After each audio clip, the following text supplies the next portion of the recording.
My name is Knightley. I've spent most of my life walking through archives that smell of dust and iron, listening to the echoes of testimonies left behind by soldiers, engineers, and civilians who witnessed humanity's most violent century. War history isn't just a subject to me. It's a map of choices, consequences, and the strange inventions born from desperation. Historians like Michael J. Neufeld from the Smithsonian once said that the V-2 rocket was the technological ancestor of every ballistic missile and space launch vehicle that came after it. Veterans who survived the bombardments described it as the weapon you never heard coming, a ghost that fell from the upper atmosphere. And engineers who worked in secret on Germany's rocket program remembered it as a project fueled by ambition, fear, and a belief that the future could be reshaped by mathematics and metal. The V-2 was more than a missile. It was a line crossed, a door opened. A weapon that introduced the world to the terrifying idea that death could descend from the edge of space. Today, we're going to trace its journey, where it was born, how it was used, and what happened to it after the guns of World War II went silent. But before we begin, ask yourself, what became of the world's first ballistic missile once the Reich collapsed? How did the Allies react when they found these machines hidden in forests, tunnels, and bunkers? And how did a terror weapon end up shaping the Cold War, and even humanity's path to the moon? If you're fascinated by forgotten machines, lost technology, and the shadows of wartime innovation, then stay with me. Today we dive into the story of the V-2 rocket, the weapon that refused to disappear even after the war ended. The rise and legacy of the V-2 rocket before the war ended, the birth of a legend. The V-2 rocket was never meant to be just another weapon. It was conceived as a technological leap so radical that it would redefine warfare itself. Germany entered the 1930s in turmoil, politically fractured, economically wounded, and hungry for a symbol that could project power beyond its borders. In that climate, a young engineer named Werner von Braun and a group of ambitious scientists proposed something extraordinary, a liquid-fueled rocket capable of reaching the edge of space and hurling destruction across nations at supersonic speed. The early purpose of the V-2 was rooted in both military necessity and ideological prestige. Nazi leadership wanted a weapon that could bypass traditional defenses, strike deep into enemy territory, and demonstrate the Reich's scientific superiority. Development officially accelerated at the top-secret research center at Peenemünde, where thousands of engineers, technicians, and forced laborers worked under relentless pressure. Its engineering was both brilliant and flawed. The rocket could travel over 300 kilometers, arching into near space before screaming down at more than 3 times the speed of sound. Its guidance system was primitive, but effective for the era. Its liquid fuel engine was a marvel, but dangerously unstable. Countless prototypes exploded on test stands. Fuel leaks were common, and despite the vast investment, the weapon remained notoriously inaccurate. Yet under a regime obsessed with wonder weapons, these flaws didn't matter. What mattered was potential. The V-2 offered something no other weapon could, the promise of reshaping the battlefield from hundreds of miles away. By 1943, Peenemünde had become the beating heart of Germany's rocket program. Test launches lit up the Baltic sky. Military brass saw the future. And Allied intelligence, alarmed by mysterious long-range weapon reports, quietly realized that a new chapter of warfare was unfolding. The environment that birthed the V-2 was one of fear, ambition, and survival. Germany was losing the air war, struggling on the Eastern Front, and desperate for something, anything, that could shift momentum. The V-2 emerged not from confidence, but from the looming shadow of defeat. First combat deployments. The V-2 rocket first entered combat in September 1944. Its arrival was unlike anything seen before. There was no engine roar, no warning whistle, no time to take shelter. Civilians in London, Antwerp, and other targeted cities described the weapon as a silent flash, a thunderous explosion that erupted without the slightest hint of danger. Soldiers and air raid teams were stunned. Conventional defense systems were useless. Anti-aircraft guns couldn't reach it, and radar barely tracked it. When a V-2 launched, it traveled faster than sound, meaning victims only heard it after it struck. At first, the Allies struggled to explain what was happening. Newspapers called them mystery explosions. Rumors spread of underground bombs, new aircraft, or chemical attacks. Only after intelligence confirmation did the truth emerge. Germany had successfully deployed the world's first ballistic missile. Enemy forces adapted quickly, not by shooting them down, which was impossible, but by targeting the launch units themselves. These mobile launch crews, operating from forests and improvised sites, worked rapidly and vanished before Allied aircraft could arrive. Still, the psychological shock was immense. The V-2 wasn't just a weapon, it was terror made technological. Peak influence. Despite its inaccuracies, the V-2 rocket became one of the most iconic weapons of the late war. It symbolized both cutting-edge ingenuity and the moral collapse of a regime willing to sacrifice thousands of forced laborers for a weapon of fear. Its statistics were staggering for the time. Over 3,000 V-2 rockets were produced. Hundreds were launched at London, killing thousands. Antwerp endured some of the heaviest bombardments. Each rocket cost as much industrial effort as a fighter aircraft. Its influence extended far beyond the battlefield. Allied strategists realized that the future of warfare would not be decided solely by tanks and bombers, but by weapons that could cross continents. The V-2 was a glimpse of tomorrow, a preview of intercontinental missiles and the dawn of the space age. For Germany, the V-2 represented prestige more than strategy. It failed to change the outcome of the war, yet it succeeded in leaving a deep imprint on the global imagination. Even those who feared it admitted its brilliance. British Prime Minister Winston Churchill described it as the method of killing that no one can parry. Collapse of the old world.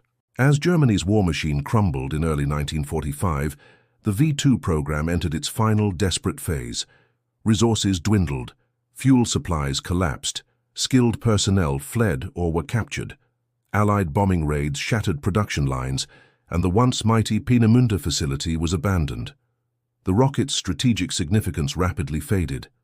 It no longer represented victory, only a final attempt to prove that Germany still possessed technological superiority as its armies retreated on every front. Launch teams scattered. Some destroyed equipment to prevent capture. Others surrendered with crates of documents hoping for leniency. Engineers, aware that their knowledge was priceless, quietly prepared to defect to whichever Allied nation would treat them best. And then the world changed. The war ended, the battlefield went silent, but the story of the V-2 rocket had only begun. Because once the Reich fell, its technology didn't die with it. Instead, it ignited a global scramble, a race among victorious nations to seize the missile that had touched the edge of space. The V-2 had been a weapon of terror.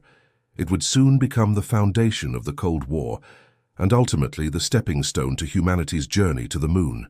The war ends. The fate of the V-2 rocket begins chaos of surrender and seizure. When Nazi Germany collapsed in the spring of 1945, the aftermath was brutal, chaotic, and confusing. Battlefields were still smoldering. Commanders fled. Factories sat half-destroyed. And scattered across forests, bunkers, and hidden testing grounds lay the remains of the most advanced weapon Germany had ever created, the V-2 rocket. For Allied soldiers pushing deeper into German territory, stumbling upon these rockets was like discovering artifacts from another world.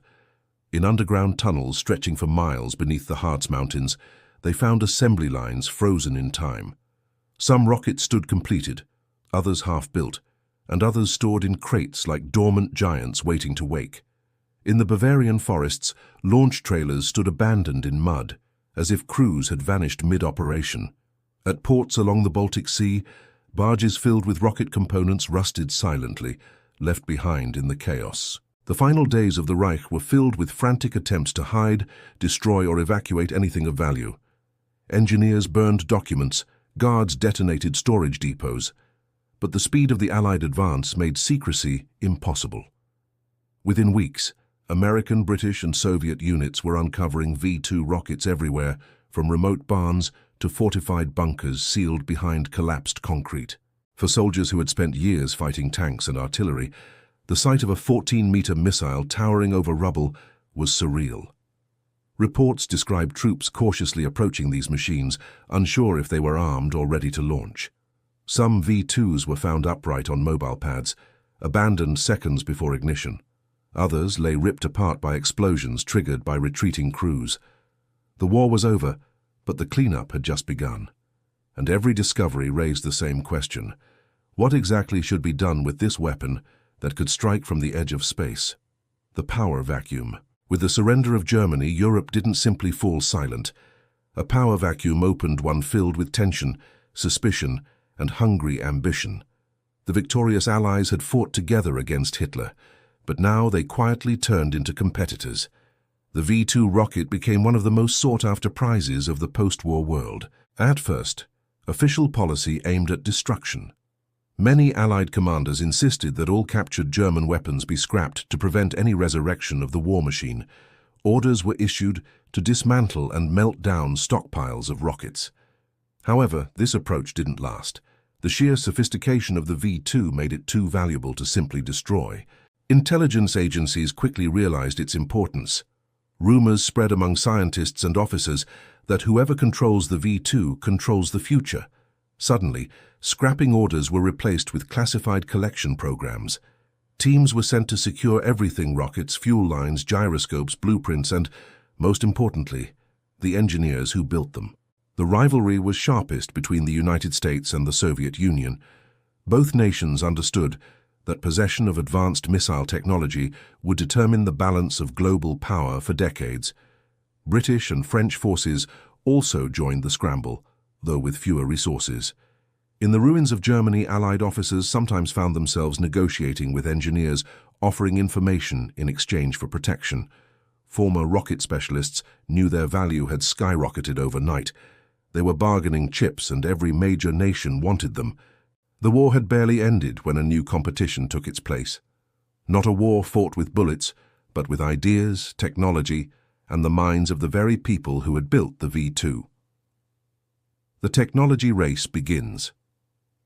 As soon as the rockets were secured, a new phase started: disassembly and analysis. Engineers from the United States, USSR, and Britain approached the V-2 not as a weapon, but as a blueprint, a key to unlocking the next era of military and scientific power. American teams transported entire V-2s from Germany to the port of Antwerp, then shipped them across the Atlantic. In makeshift laboratories, specialists carefully dismantled engines, measured every component, and recreated the rocket piece by piece.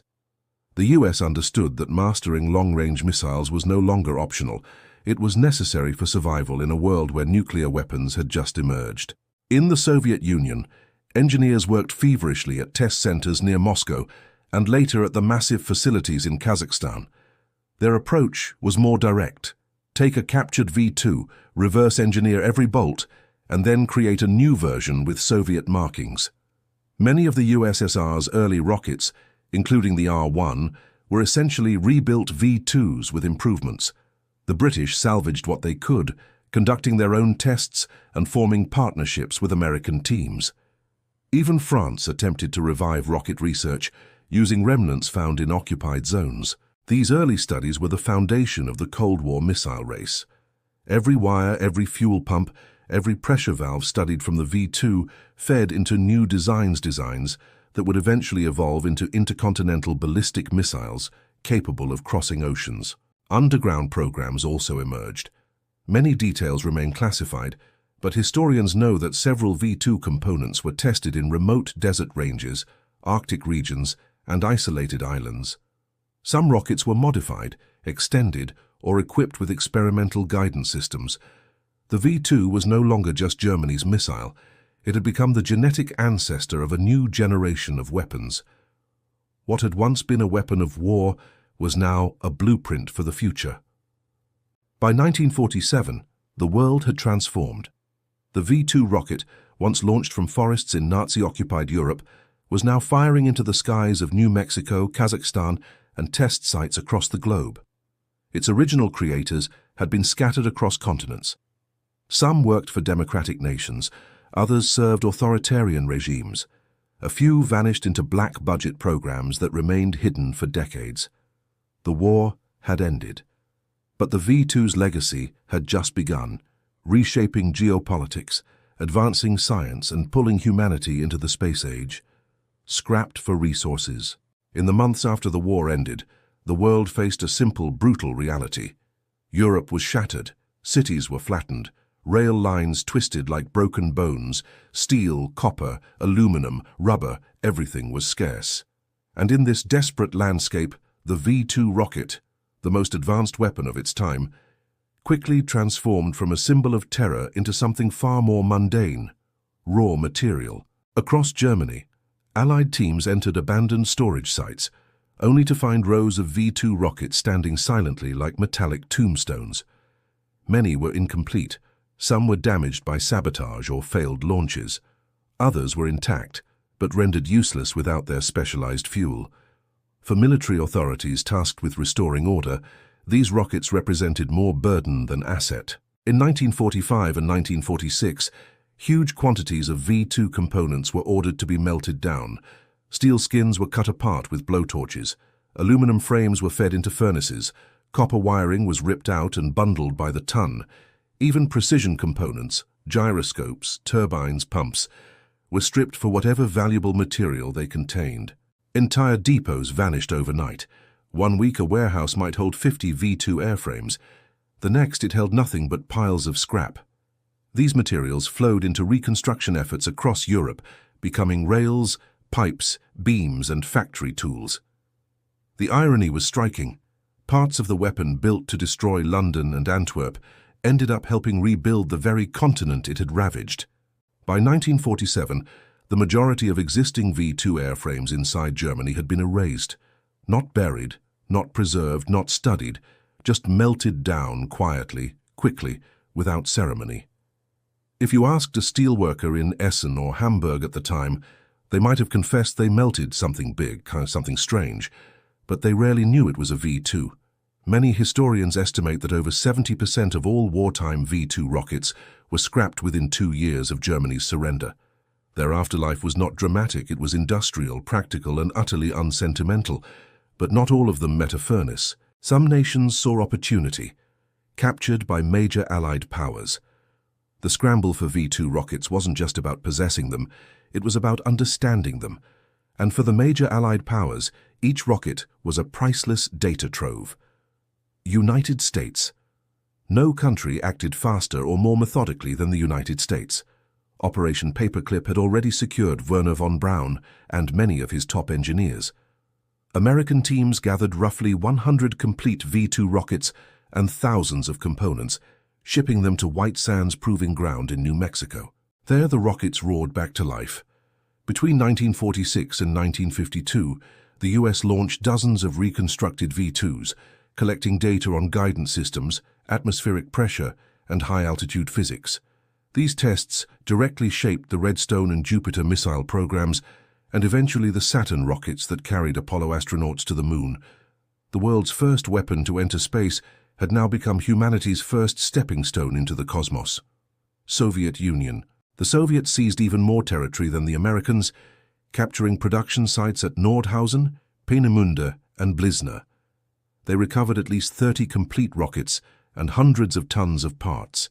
Though they initially lacked key personnel like von Braun, they compensated with relentless industrial effort. Under Sergei Korolev, Soviet engineers reverse-engineered the V-2, reproducing it almost bolt for bolt as the R-1. Later variants R-2, R-5, and the famous R-7 turned into the launch vehicles for Sputnik and Yuri Gagarin. The first man in space rode on a rocket whose lineage could be traced directly to the V-2. United Kingdom. Britain captured fewer units, but their tests at the former German range in Cuxhaven yielded crucial technical insights. They used the V-2 to train their own scientists in high-altitude instrumentation and advanced propulsion. The British Blue Streak missile program, decades later, was born from the ghost of the V-2.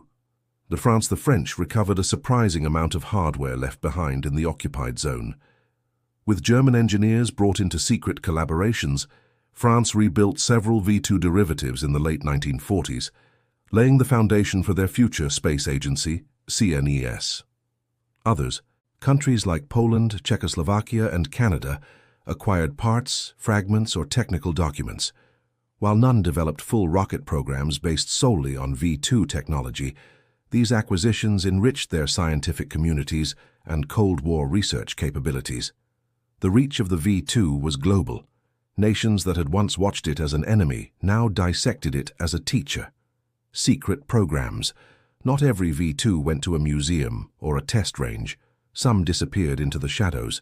The United States stored several units at classified military bases for experiments involving early nuclear delivery concepts, purely theoretical at the time, but deeply concerning in intent.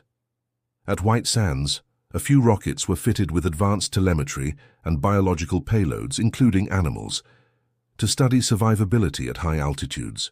The Soviets were equally secretive. At Kapustin Yar, test launches were conducted under total blackout conditions. Rumors persist of experimental guidance systems, biological tests, and attempts to modify V-2 engines to achieve longer-range flights. Some of these claims are exaggerated. Others appear in declassified notes, confirming that the USSR treated the V-2 not just as a weapon to copy, but as a platform for experimentation. Even Britain, despite having fewer rockets, carried out classified trials involving radar tracking and atmospheric sampling. And then there were the rockets that slipped completely off the record. Units transported by night, parts buried in archives, engines reused in unnamed missile prototypes. In every major power, the V-2 became part of black-budget research programs that existed without acknowledgement, funding hidden behind obscure line items. These rockets didn't simply go somewhere. They vanished. Museum preservation. A tiny number survived, and today these are the V-2s most people know. Many were reconstructed from multiple damaged airframes, assembled like puzzles by curators who had to guess at missing parts. Museums in London, Washington, D.C., Huntsville, Peenemünde, Paris, and Rotterdam display rockets that stand as reminders of terror, innovation, and contradiction. Restoration was difficult. Paint schemes had to be recreated from black and white photos. Guidance components corroded in bunkers had to be stabilized. Curators struggled with ethical questions. Should they polish these rockets? Leave them rusted? Present them as technological marvels or as symbols of devastation? In the end, most chose honesty. The V-2 is presented as both, a revolutionary invention and a tool of suffering. These surviving units are rare. Out of thousands produced, fewer than 24 intact examples exist today, battlefield relics and abandoned survivors. Not every V-2 ended up in a furnace or a museum. Some were simply lost. To this day, hikers in the forests of Poland and Germany occasionally stumble across mangled remains of crashed V-2's shards of engine bells, fragments of fins, twisted guidance components. Metal detectors along the Dutch coast still uncover bits of control surfaces and fuel pipe connectors. Swamps near former launch zones hide pieces preserved in mud. Divers exploring the Baltic Sea have found rusted rocket casings jettisoned from barges in 1945. In remote mountain passes, shepherds have reported finding scorched debris scattered among rocks. These aren't intact rockets. They're relics weathered, silent, half swallowed by time. Yet they remind us that the V-2 was real. It flew, it killed, it crashed, and its bones still lie across Europe, half forgotten. Some rumors claim entire rockets remain buried beneath collapsed tunnels in the Harz Mountains, sealed off since the war. Whether these hidden chambers contain wrecks or empty air, no one can say without excavation. But one truth is certain: the V-2 never truly disappeared. Its pieces are still out there waiting for someone to uncover them.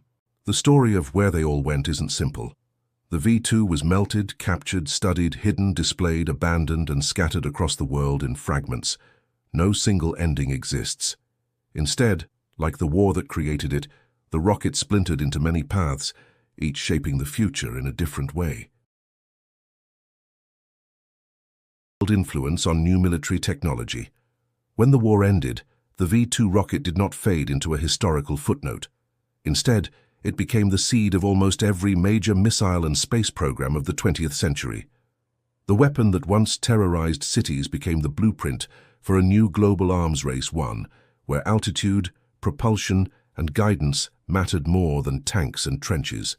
The United States, the Soviet Union, and the United Kingdom each dissected the V-2 to understand its engineering secrets. American engineers marveled at its turbopump system, compact, yet powerful enough to push ethanol and liquid oxygen into the combustion chamber with unmatched efficiency. The Soviets focused on its structural design, studying the way German engineers balanced weight, thrust, and aerodynamic stability. Even smaller countries borrowed whatever pieces of knowledge they could, from manufacturing techniques to welding methods. These ideas evolved rapidly.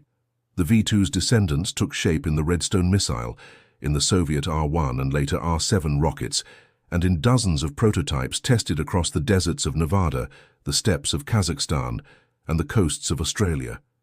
Within a decade, these successor designs had leaped beyond the V-2's limited range of 320 kilometers. Missiles could now cross oceans, strike continents, and eventually carry nuclear warheads capable of leveling entire cities. The V-2 accidentally ushered in an era where war was no longer contained to battlefields. It gave rise to the terrifying doctrine of mutually assured destruction, where nations understood that the next war might not last years or months, but minutes. But its influence wasn't limited to weapons.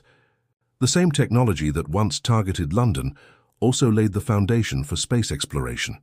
High-altitude tests using modified V-2s carried instruments and later small animals to the edge of space, revealing atmospheric conditions and cosmic radiation.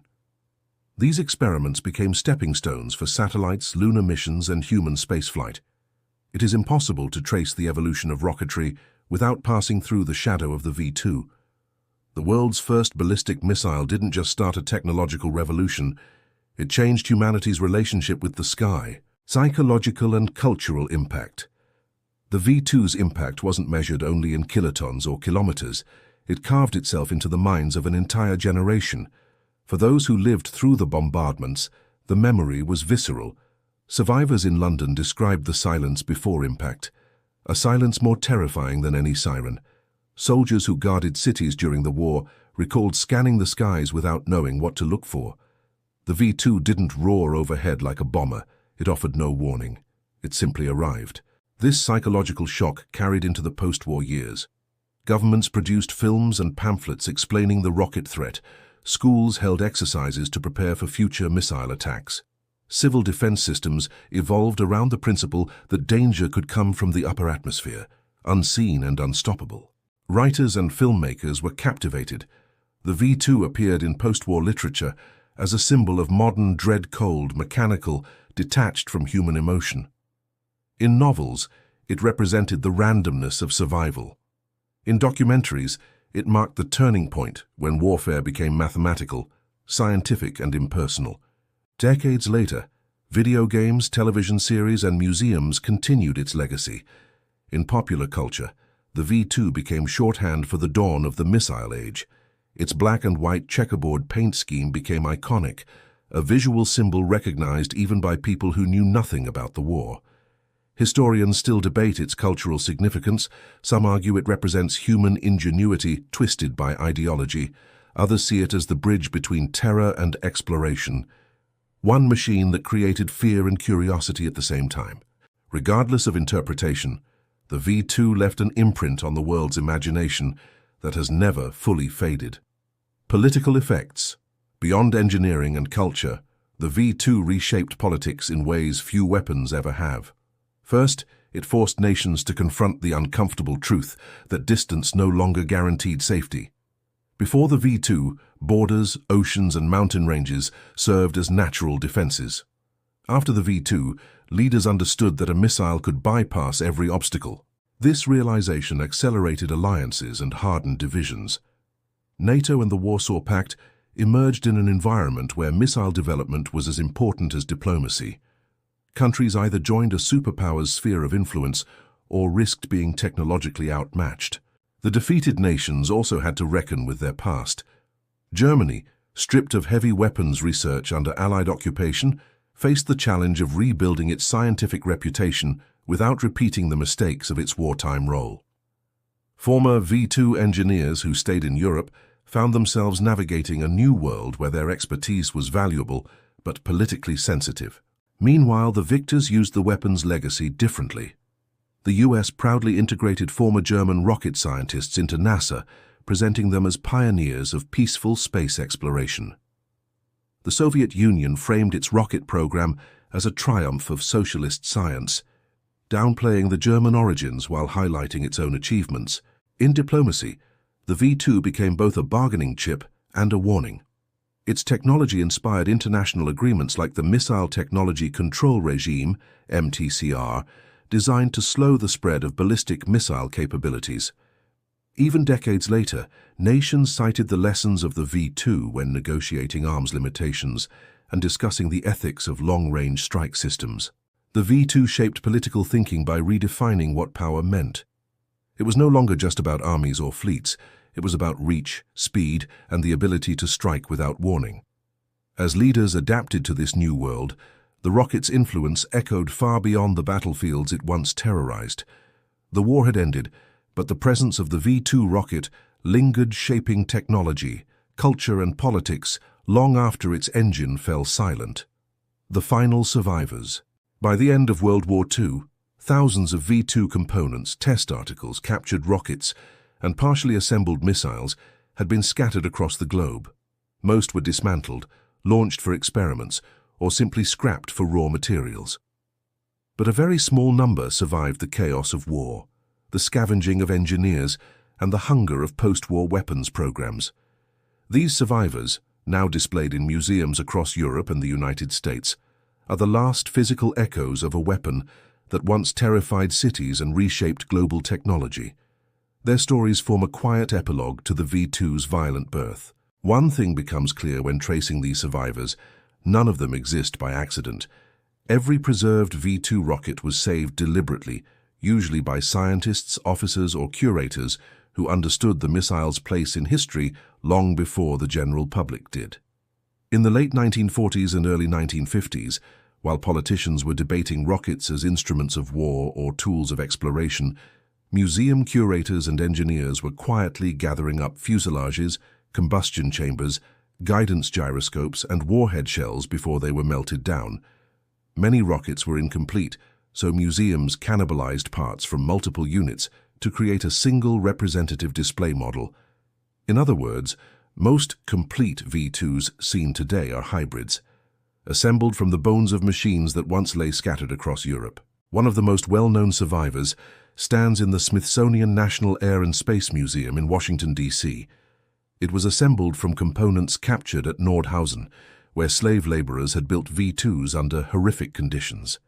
Its olive-green exterior and towering presence remind visitors of both the technological achievement and the human suffering behind its creation.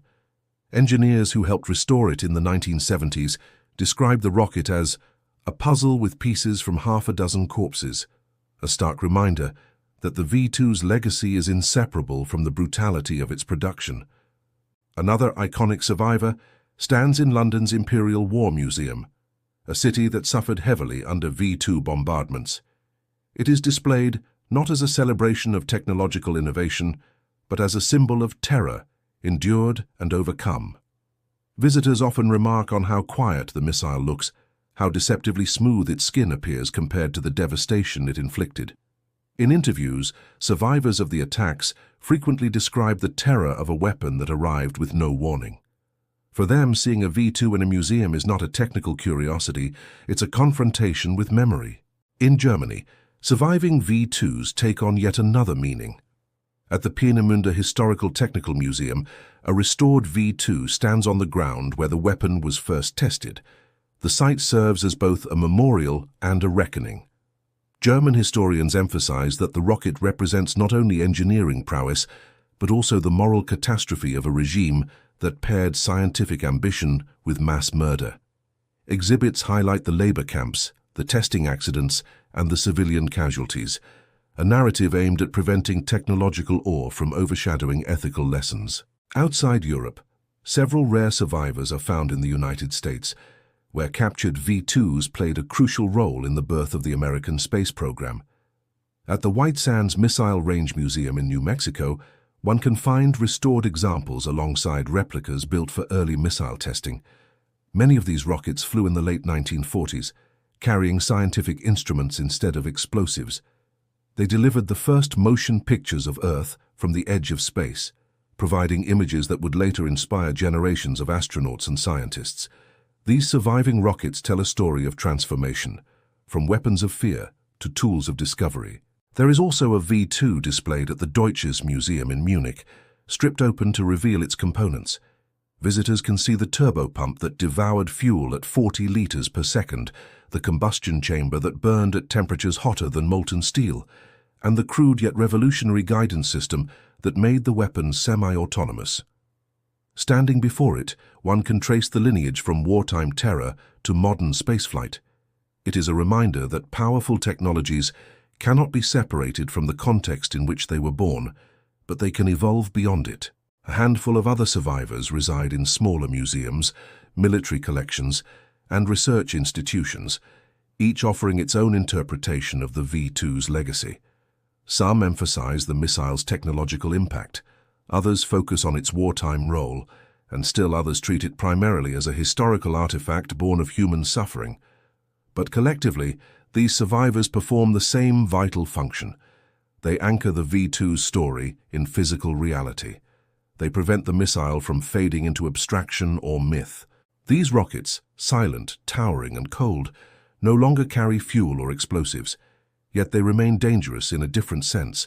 They challenge us to confront the dual nature of innovation, humanity's ability to create machines capable of both destruction and progress. The final survivors of the V-2 remind us that technology has memory. The metal remembers the hands that built it, the world remembers the cities it struck, and museums preserve these memories so future generations can study the choices that shaped the modern age. In the end, the remaining V-2 rockets are more than relics. They are monuments to a moment when the world's future was written in fire, ambition, and fear. They stand as warnings and as lessons about the price of technological leaps made in the shadows of war. Conclusion. The story of the V-2 rocket is, in many ways, the story of the 20th century itself. A century defined by war, ambition, terror, scientific genius, and a dangerous willingness to push past ethical boundaries in pursuit of power.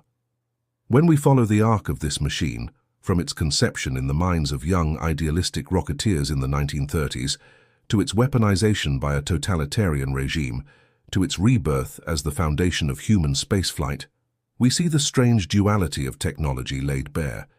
The V-2 was born as a weapon, baptized in destruction, but it lived on as a tool that reshaped humanity's understanding of the planet and of the universe above it. Standing at the end of this journey, one truth becomes painfully clear. The V-2 was never just a missile. It was an idea powerful enough to survive the ruins of the Third Reich, powerful enough to ignite the imagination of two superpowers, and powerful enough to push humanity beyond the limits of the atmosphere. Its body may have been steel, but its legacy was made from something far more enduring. To understand the conclusion of the V-2's story, we have to return to the beginning.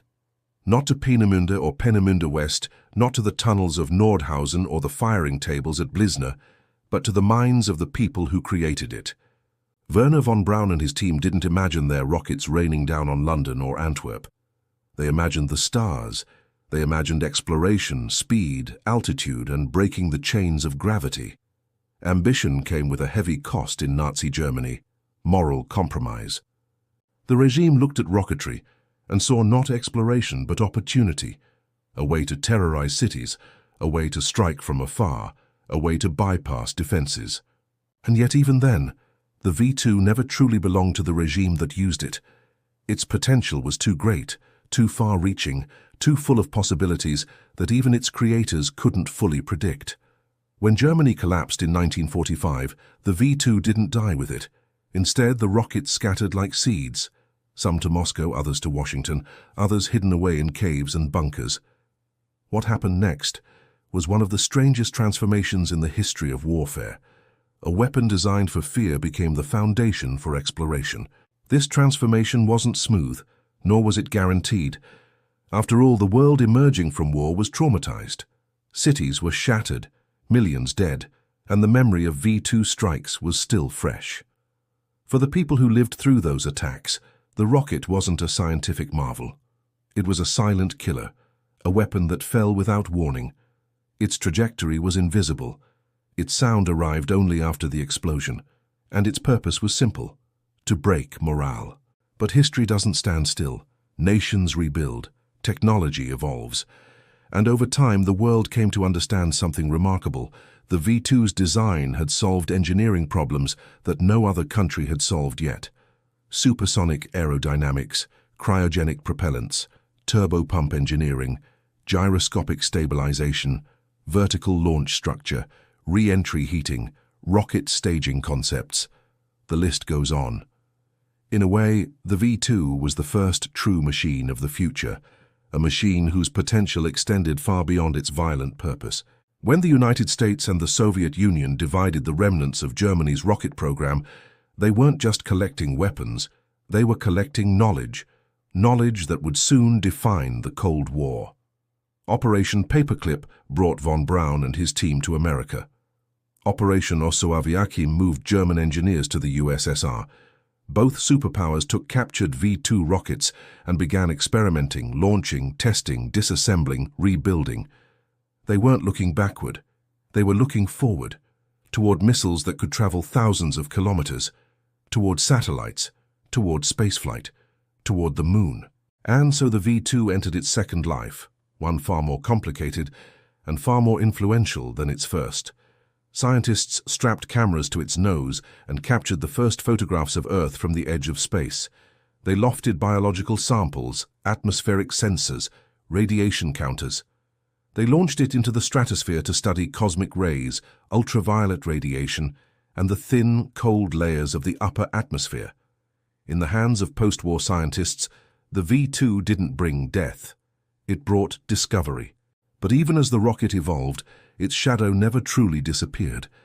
Every photograph from space, every data sample from the upper atmosphere, every experiment launched aboard a captured V-2 carried with it a paradox. This progress existed only because a totalitarian regime had poured unimaginable resources into creating a weapon of terror. The irony was sharp, uncomfortable, and yet undeniable. The road to the Saturn V, the rocket that would take humanity to the moon, began in the forced labor tunnels of Mittelwerk. This moral contradiction remains one of the most difficult aspects of the V-2's legacy. How do we honor the scientific achievements without forgetting the suffering? How do we celebrate the technological breakthroughs without erasing the people who died to make them possible? The answer lies not in choosing one side of the story over the other, but in preserving both with equal honesty. That's why the surviving V-2 rockets displayed in museums today hold such power. They stand as monuments to complexity. They show us the outer shell of innovation, sleek, aerodynamic, elegant, while reminding us that technology is never separate from the society that creates it. They reveal a truth that modern audiences cannot ignore. Human progress is often born from human tragedy, and it is our responsibility to remember both. In the decades following World War II, the V-2 became an ancestor, not just of missiles, but of dreams. Its lineage can be traced through the American Redstone, through the Jupiter C, through the Atlas and Titan families, all the way to the Saturn V that carried Apollo astronauts to the lunar surface. In the Soviet Union, its influence flowed into the R-1, the R-5, the legendary R-7, the rocket that launched Sputnik and Yuri Gagarin. These machines didn't just shape geopolitics, they reshaped humanity's relationship with the universe. Without the V-2, the space age would have begun decades later, if it began at all. And yet, despite all of its contributions, the V-2 remains a deeply unsettling artifact. It forces us to confront uncomfortable truths about innovation, ambition, and the dual nature of science. It shows us that technology itself is neutral, a mirror reflecting the intentions of the people who wield it. In the hands of a dictatorship, it became a weapon. In the hands of scientists, it became a key to the heavens. That duality is the essence of the V-2's final lesson. Today, when we look at modern missiles, space launch vehicles, and planetary probes, we are looking at descendants of a weapon built in the darkest years of the 20th century. And when we watch rockets thunder into the sky carrying telescopes, satellites, or humans, we are witnessing the same principles, the same engineering, the same physics that first ignited on the launch pads of Peenemünde. The story of the V-2 is not a simple one. It is a story of brilliance and brutality, of ambition and exploitation, of destruction and discovery. It is a story in which humanity's greatest potential is intertwined with its greatest failures. And ultimately, it is a story that forces us to ask a question that has echoed through every technological revolution since. What will we choose to build with the power we create? As long as the surviving V-2 rockets stand in museums, tall, silent, cold, they will continue to ask that question. And it is our responsibility to answer it with wisdom greater than the age that built them. The V-2 began as a weapon. It became a legacy. And today it remains a warning and a reminder of how far human ambition can reach and how high the cost can be when it rises unchecked. This is the conclusion of its story, but its shadow and its influence remains woven into history, into science, and into the sky above us.